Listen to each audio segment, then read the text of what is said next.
Tapos mamaya din po, kala magsisimula yung ating proper natin. Hanggang alas 4, tuloy-tuloy pa ang programa natin. Tapos marami pang performances na inyong mapapanood. Mga talento po mula sa iba't ibang distrito. Eh, tsaka syempre, ang napakaganda po ngayong araw na ito, Captain Sir. Tingnan niyo naman po ang panahon. Kanina mainit, ngayon naman ay parang Sumabay ang panahon. sumabay ang panahon sa atin. Politik, at least na. Syempre, paalala rin natin, Katsi, yung mga kapatid po natin, don't forget to hydrate. Inom po kayo ng maraming tubig. Sige po, Ayan. dito na tayo. Ayan, at saka syempre, tulad ng alam po ng ating mga kapatid na kasabay natin nagtitipon sa iba't ibang rehiyon sa Luzon, Visayas at sa Mindanao, ang ating mga kapatid at mga kababayan. Gusto niyo bang makita ang ating mga iba't ibang sites? Ayan, bago po yan, pupunin natin ang mga naggagalingan, mga talentado po natin mga kapatid. Gusto niyo ba makita ko na yung mga talento ng mga kapatid? Sige, ito na.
Magkano isang ano? Baso? Ha? Okay.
sa ating bansa. Kaya nagkakaisa tayong lahat na naririto ngayon na nananawagan sa mga namumuno sa pamahalaan na huwag na sana nilang payagan mangyari ang gayon.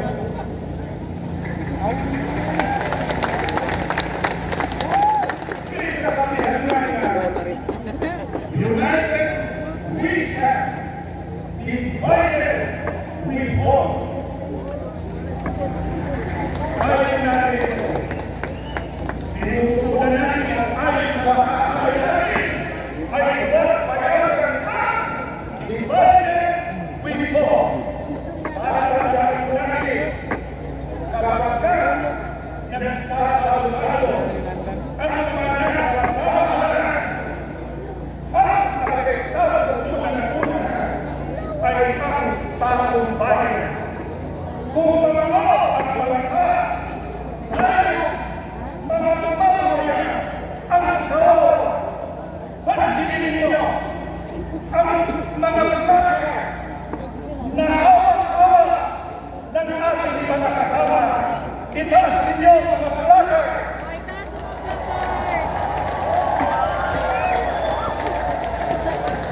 Ano po ang ating panawagan na nandiyan sa ating mga plaka? Ngayon, yung isa, aming kahilingan, kapayapaan ng bayan. Tama yun? Yung isa ro, ano sabi? Problema'y lutasin, huwag palakihin. Ano yun? Servisyo, huwag sariling benepisyo.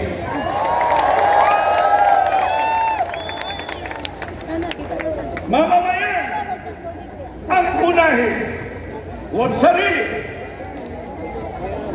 Aming kahilingan, ayun yun, kaunlaran ng bayan.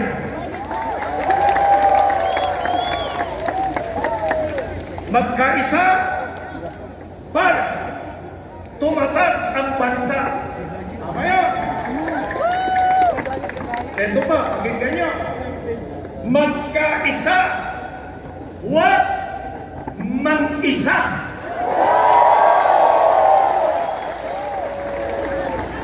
Bayan ang asikasuhin, hindi sariling mithiin.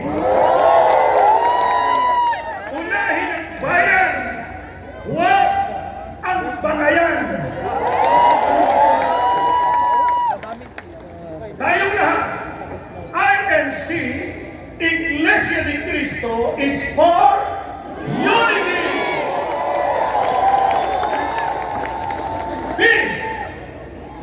Philippines!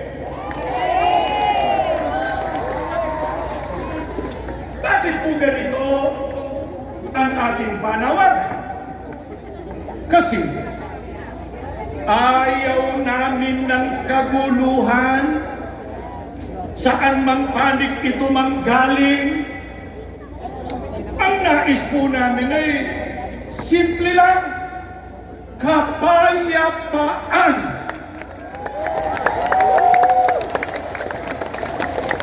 Kasi tignan nyo, kung may naging awayan, hindi po ba ang tama silang nag-aaway? Pagsikapan malunasan ito, magkasundo-sundo, alang-alang sa bayan, tama po ba? Kaya sa pagkakaisa at sa kapayapaan ay mananaig at ang mamamayani ay ang sambayanan. Kaya sana po ay maging mabuting halimbawa ang ating mga namumuno sa pamahalaan. Sa ikapapayapa, meron tayong aral na itinuturo sa lahat ng tao.